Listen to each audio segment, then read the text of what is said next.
Destiny 2 can be a very expensive game for fans, and the high price point of staying updated on the game and every expansion can cost upwards of $180 or more for loyal fans who buy everything at release. I just released a video recently voicing my complaints of the game's pricing model, and I can see from the like to dislike ratio that it was one of my more divisive videos. If you wish to skip right to my idea of what Bungie should incorporate into Destiny 2 to reward loyal fans, that I think is rather feasible, then skip to the timestamp in the description below. Otherwise, let's start off with the comments. I read through all the comments and have taken some of the feedback into consideration from reasonable complaints with my opinions or suggestions. I always try and keep things balanced here on my channel, and that includes myself. And sometimes I don't realize the connotations certain words imply, and don't take into consideration the behind the scenes aspect of game development. So here I'm going to read and respond to a couple complaints I want to highlight, as well as restate one of my suggestions that I do think is very reasonable. The first issue about my video was commented by Ready Player One. At least I'm assuming that's what the abbreviation stands for. If I'm mistaken, then I apologize. His comment reads, "Infested, really? That's a strong word I would have to disagree with.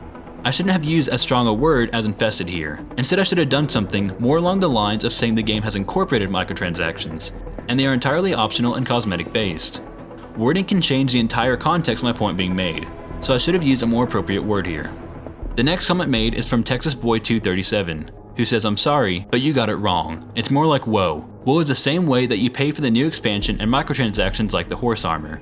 The moon is not a reskin, it is a reimagining, and they need the money now that they have no support like Activision or Sony." I responded by saying, "I can understand them needing the money now, but I still feel like the customer loyalty program is a reasonable implementation. After all, aren't the warframe guys also independent?" And to this response, he brought up how Bungie is far larger than the company developing Warframe. So my thoughts on all of this is, first, WoW has been doing a similar pricing model for a while, and there are plenty of other games out there that do this, which is why I can understand still charging for expansions. And I personally think expansions are far better than games that rely solely on microtransactions, as usually games of paid expansions will receive large updates on set dates and deliver a ton of new content.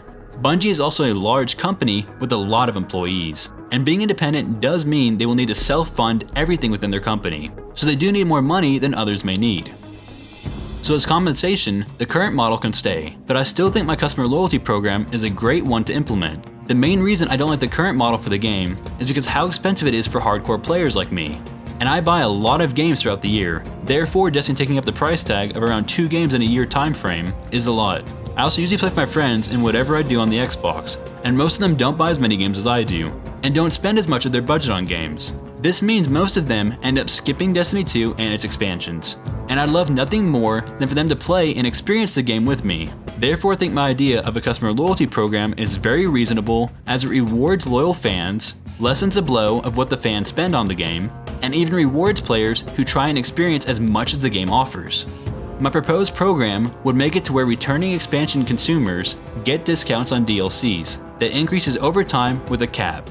Ways to achieve and increase this discount will be done by performing tasks such as completing a lot of achievements, completing X amount of stories and quests, attaining specific armor and weapons, and even by purchasing expansions and DLC.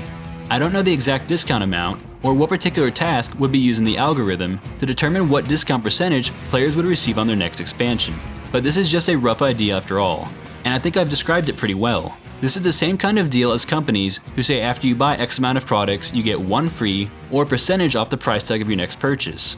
This benefits the developers as it will convince a large amount of the player base to be more involved with the game and continue to purchase expansions early on instead of waiting later for a discount. It will also greatly benefit the consumer, as it makes keeping up with Destiny as a consistent hobby much cheaper, and also gives you another incentive to really get engrossed in the game's universe and try to accomplish as much as you can.